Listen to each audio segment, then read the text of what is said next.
So here we go. Hi everybody, I'm Marie Pelton. And I'm Jim Victor. And we do food sculpture.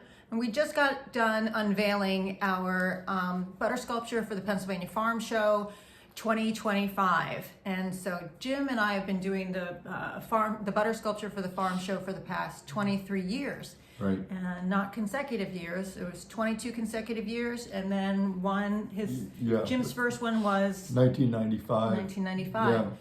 Yeah. So we wanted to share with you, the unveiling. We're going to put a little link or a video of the actual unveiling that happened at the Farm Show Expo Center in Harrisburg on January the 3rd. And so I'll put a link to that. The second. Oh, I'm sorry, on the 2nd. Yeah. Yeah, so you can see it Right. being unveiled. So what was the theme about? Okay, it was about powering Pennsylvania, cows powering Pennsylvania, basically, about the cow power, and the cow is the big, Focus of for the sculpture. Yeah. Right. And then so there was also other elements supporting the idea for the theme of powering Pennsylvania, cows powering Pennsylvania. So there was a methane digester in the butter sculpture. There was a depiction of a tower, a power tower, electrical power tower, and powering cities and homes. And also there was a depiction of, some different kinds of plants and crops.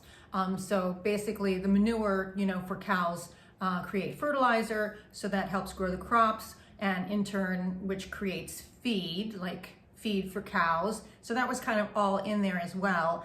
And then there was a different kind of collection of different dairy products that, of course, they make and Right. people consume. So, milk products from cows, cheese from cows, yogurt, and of course, butter. So, Right. so that was what the butter sculpture depicted. Yeah.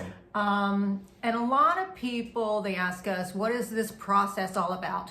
How do you go about doing a butter sculpture? So we thought we would take a little time today to explain that. Right. So do you want to start? Yeah. It starts with, we work with the Dairy Association Northeast, American Dairy Northeast, and we also work with the Department of Agriculture in the summer, and in the fall, really, in late fall.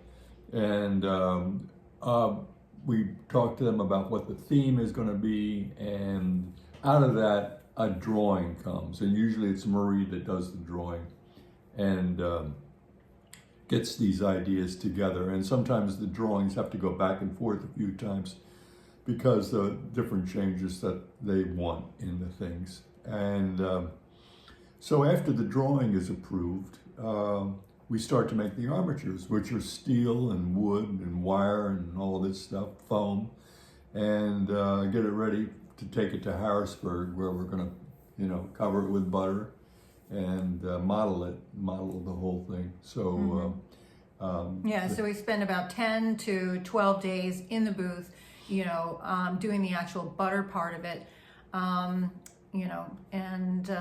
and we used like 1,000 pounds of butter in this thing, and there was a lot going on.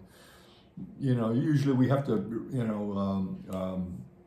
schedule our time, appropriately, like how much time we're going to spend on the cow, for example, which is the central theme. And we have to do that first because it's in the middle of the sculpture. It's like painting a floor. Got to be careful where you start. And we have to start in the middle and we work back out. And and then after the cow, we both worked on the cow. After we do that, each of us sort of takes on one of the things we want to do. For example, Marie started the electrical tower after that, and then I ended up finishing the electrical tower, and then where I'm working on the city part of the thing, Yeah, it's and probably easier to be able to do that, so you get Yeah. more done, you Yeah. know, when you're in the booth. Yeah. But we share the task of sometimes, like the bigger things, like the cow, for instance. You know, it was a full-size cow, and so Jim started on one side, I started on the other side, and sometimes, you know, that works out. But a lot of time, and it did, and it looked really good. A lot of times when people are trying to work on the same thing at the same time, it doesn't really work out. So for the smaller elements, you know, we just each kind of chose what we wanted to do and then got that done. Yeah, right, exactly. So it was just a lot of work, and we got it done, and here we are. Mm-hmm. Yeah. So what did we like about the sculpture? You know, I guess is sometimes a question that we get asked, and I think in this particular case, you know, I like this one very much.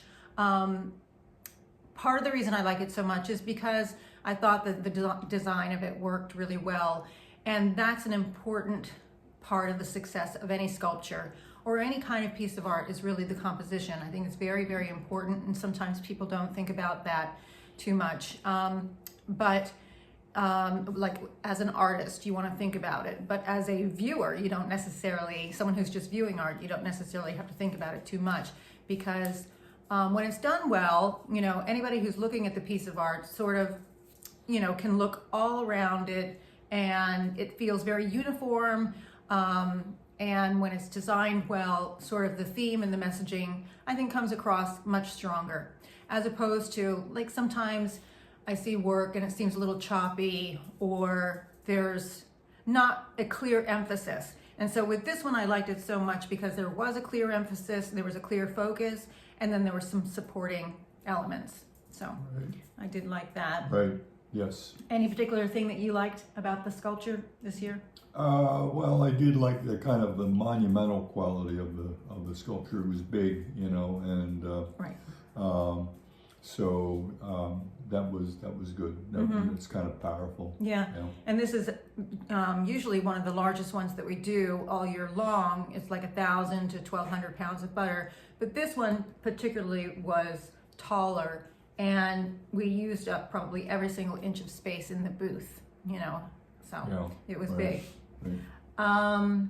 So another question is, how do we come about the theme? I think you covered that already. Yeah, Right. because basically it's not really something that comes direct just from us. We have to collaborate with whoever we're working with. So in this case, it was the Department of Agriculture and also the American Dairy Association Northeast that provided us with the ideas, and then we sort of reined them in and then did a conceptual drawing on that. So what happens to the butter after? Oh yeah, right. Well, what happens to the butter after is that it will be ripped down, not by us, but by other people at the farm show, and the butter will be sent to Rhineford Farm up in Juniata County, where they have a digester, which we picture in the sculpture, and that'll be turned into energy, which is great because it's nice that this butter, which, by the way, this butter is not butter that can be sold. It's butter that, for one reason or another, is they're not able to sell it. So we get it and we can use it. So it's, rather than just go right to recycling, it goes to us, and that's what we use to make it. So we're not taking it out of anybody's mouth. It's just a product that we can use to work with. Yeah. Yes, good point. Okay. So if you like the content of this video, then please give us a like and a thumbs up. And so we hope you enjoy looking at the pictures of the farm show butter sculpture, and we'll see you in the next video. Right.